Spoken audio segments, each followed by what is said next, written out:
This is Steve Ridgell, and I've talked before about what I think is one of the most graphic stories in the Bible.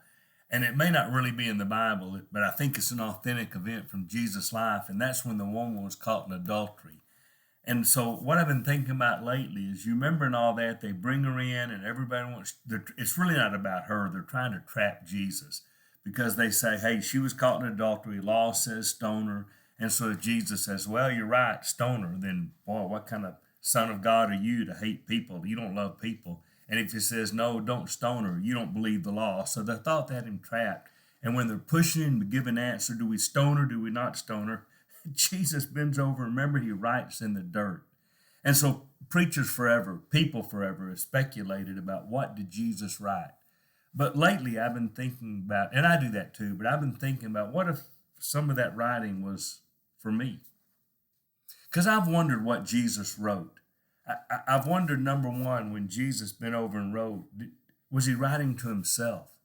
Was he saying, you came to earth for someone like her? Did he write to himself? I came here for these people, the ones who are trying to accuse her. Did he write, I came for the crowd? And I think sometimes it's good for me to process that and think, maybe I need that reminder of what I'm supposed to be about as a believer, as a Christian. My mission is to bring other people into the kingdom. And you can't do that if all you're doing is being judgmental or harsh or mad. He could have been judgmental about the woman. He could have been judgmental about the people who were judging her. And I always want to remember that Jesus came to die for me and for other people. And, as long as I'm involved with people, it's going to be a little messy and a little hard. Or I wonder if when he wrote, he was writing to the woman. I see you. I love you. You are more than this. This does not define you.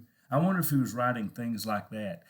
And I need to remember that might be a message for me.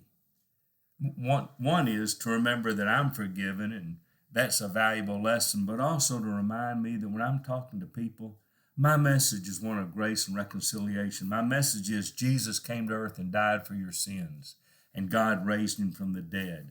I always need to stay on message. I don't care who they are or how bad it seems or what the world thinks of people. We're going to see people like Jesus, and we're going to share that message. So I wonder when Jesus wrote to her if that's not a reminder also to me. But then finally, I wonder this. I wonder if Jesus was writing to the people that brought that woman before him. I wonder if he was writing their names. I wonder if he said, I know you too. I wonder if he said, I know your sin. I wonder if he wrote their sins.